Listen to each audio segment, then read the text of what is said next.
Bonjour, nous continuons notre chemin de guérison, la guérison du Seigneur.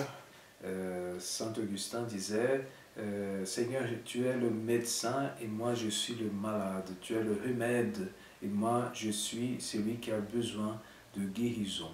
Alors le Seigneur aujourd'hui veut nous guérir, il veut nous sauver, mais d'abord il faut connaître notre maladie, la maladie de notre âme, qui vient justement de ces péchés capitaux, de cette tentation capitale. Et aujourd'hui, vous avez regardé la dernière vidéo, on a commencé à parler de l'acédie. Et vous pouvez vous inscrire sur notre chaîne pour regarder et voir tout ce que le Seigneur veut nous parler et prier, bien sûr, avec ce que nous sommes en train de contempler et de voir dans ces vidéos. Donc nous sommes en train de parler de l'acédie. Saint Paul vient nous dire que si quelqu'un ne veut pas travailler, qu'il ne mange pas non plus. Donc il veut nous libérer, le Seigneur veut nous libérer de toute espèce de paresse, d'acédie. Celui qui a l'acédie, il a en fait la mère de tous les vices. C'est à partir de là où tous les vices viennent aussi. C'est la porte à tous ceux qui blessent l'âme, blessent le cœur du Seigneur, paralysent la vie spirituelle. Les moines du désert disaient que lorsque quelqu'un travaille, il y a juste un démon qui est en train d'essayer de le blesser, de le faire sortir du chemin du Seigneur. Mais lorsque quelqu'un est dans l'acédie, est paralysé, est dans la paresse, ça veut dire qu'il a une multitude de démons qui essayent d'enlever ce moine, et on peut dire de ce chrétien, n'importe quel baptisé, du chemin du Seigneur. Donc c'est fondamental, très important, de vivre une dynamique de notre vie spirituelle. Celui qui n'avance pas, il recule, disait Saint Bernard. Donc le Seigneur, il nous appelle à une profonde conversion, un chemin de guérison, un chemin de croissance spirituelle. Donc la tentation de celui qui a l'acédie, c'est le désespoir. C'est le désespoir, on n'attend plus. Alors c'est pour cela que le remède, c'est d'abord redécouvrir les désirs intérieurs. Quel est ton désir? Quels sont tes désirs?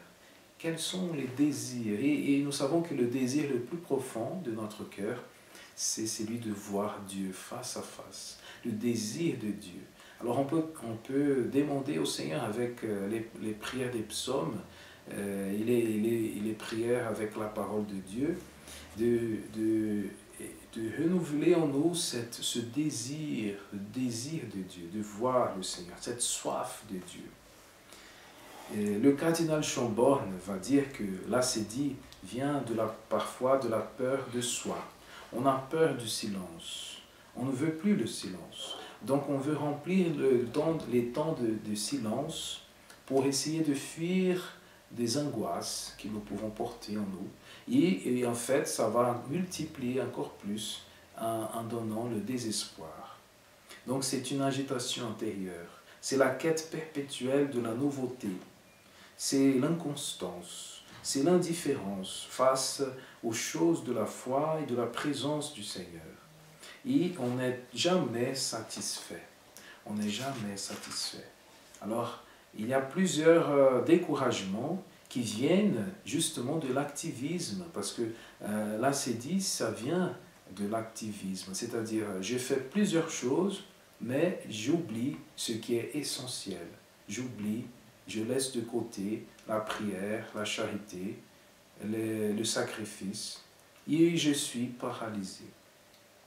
L'acédie, elle veut bouger pour tromper l'ennui et pour se tromper soi-même. Alors les remèdes, c'est redécouvrir cette présence de Dieu, cette présence au plus profond de notre cœur, cette présence fidèle, vivante du Seigneur. L'autre remède, c'est vivre l'instant présent, parce que celui qui a l'acédie, il est toujours en train de penser à son passé, ah, avant l'histoire, telle blessure.